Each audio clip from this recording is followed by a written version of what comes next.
తిరుపతి జిల్లాలో ఓ ప్రభుత్వ కార్యక్రమం స్ఫూర్తిదాయకంగా నిలిచి ట్రాన్స్జెండర్ అయింది. కలెక్టర్ చూపిన చొరవ ఎందరికో మార్గదర్శకమైంది. ప్రభుత్వ పాఠశాలల అభివృద్ధి కోసం రూపొందించిన డోనర్ యాప్ను ప్రారంభించిన జిల్లా కలెక్టర్ తన నెల జీతంలో సగం మొత్తాన్ని అదే వేదికపై నుంచి విరాళంగా అందించి ఆదర్శంగా నిలిచారు. కలెక్టర్ చూపిన చొరవతో ప్రజాప్రతినిధులు కూడా వెంటనే స్పందించి విరాళాలు ప్రకటించడం విశేషం. విద్య కోసం మొదలైన ఈ స్ఫూర్తిదాయక కార్యక్రమం రాష్ట్రంలో కొత్త చర్చకు దారితీసింది.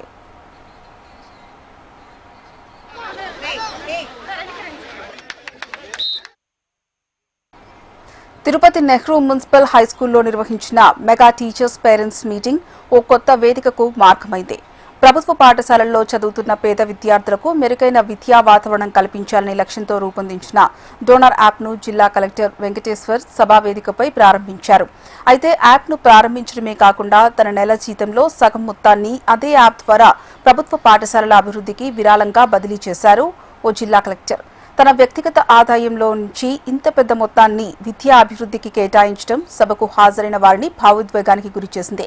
వేదికపైనే డిజిటల్ ట్రాన్స్ఫర్ ద్వారా నగదు బదిలీ చేయడం కార్యక్రమానికి హైలైట్గా నిలిచింది. కలెక్టర్ వెంకటేశ్వర్ చొరవతో స్ఫూర్తి పొందిన తిరుపతి ఎమ్మెల్యే అరణి శ్రీనివాసులు వెంటనే 50,000 రూపాయలు విరాళాన్ని ప్రకటించారు. అదే వేదికపై మాజీ ఎమ్మెల్యే సుగుణమ్మ కూడా మరో 50,000 రూపాయలను ప్రభుత్వ పాఠశాల అభివృద్ధికి అందజేస్తున్నట్టు ప్రకటించి కార్యక్రమానికి మరింత ప్రాధాన్యత తీసుకొచ్చింది.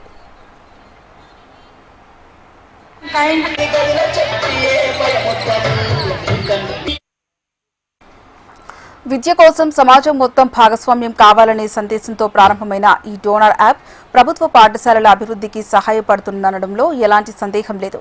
తిరుపతి జిల్లా కలెక్టర్ చూపిన ఈ చొరవ ఇతర జిల్లాలకు కూడా ఆదర్శంగా నిలుస్తుందని, పాఠశాలల దశ దిశ మారుతుందని విద్యావేత్తలు అభిప్రాయపడుతున్నారు.